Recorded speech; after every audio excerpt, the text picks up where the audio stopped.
ये दो चीजें जो है ना जहन में रखें, आइंदा जिंदगी इसी पे गुजारें। तो ये अल्लाह का शुक्र हो गया, दुश्मन का बहुत बड़ा मिशन नाकाम हो गया और ये आइंदा के लिए बचत हो गई है। CNN की ये रिपोर्ट है कि इंडिया पे जब मिसाइल हमले दागे हैं ना, तो इंडिया पहले तुर्की, हाँ, सऊदी अरब और अमेरिका, हालांकि इससे पहले सऊदी सफीर आया था, पूरी मरहबा कह के जंगबंदी की उसने कोशिश की सऊदी सफीर ने। उस रात को ना बेचारे का दौरा नाकाम हुआ, वापस चला गया, मोदी ने नहीं जंग बंद कर रहा है। फिर जब मिसाइल दागे अल्हम्दुलिल्लाह पाकिस्तान ने, तो फौरन सऊदी अरब से मोदी ने रब्ता किया, काइंडली वल्लाह या शेख खजूर ले लो, जंग बंद करा लो।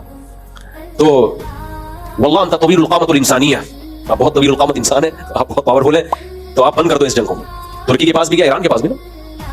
CNN की क्या रिपोर्ट है, हाँ, यानी तुर्की, सऊदी और अमेरिका तीनों मुल्कों से रब्ता किया उसने, फौरन जंग बंद करो। तो यार थोड़ा सा तो डिले कर देते हैं, अभी थोड़ा सा। तो यार हमारा ख्याल था कि थोड़ी सी जंग तूल पकड़ेगी, हफ्ता लगेगा, 2 हफ्ते लगेंगे, 1 महीना लगेगा। मुझसे लोगों ने कहा मुफ्ती साहब आपका क्या तज्जिया है? मैंने कहा यार ये जंग अभी लगता है बहुत लंबी, दोनों तरफ से मिसाइल दागे जाएंगे और 2 महीने के लिए गए भाई, सारे सफर वफर कैंसल। अबे अभी 2-4 चमाट लगाएंगे यार तुम एकदम से यार।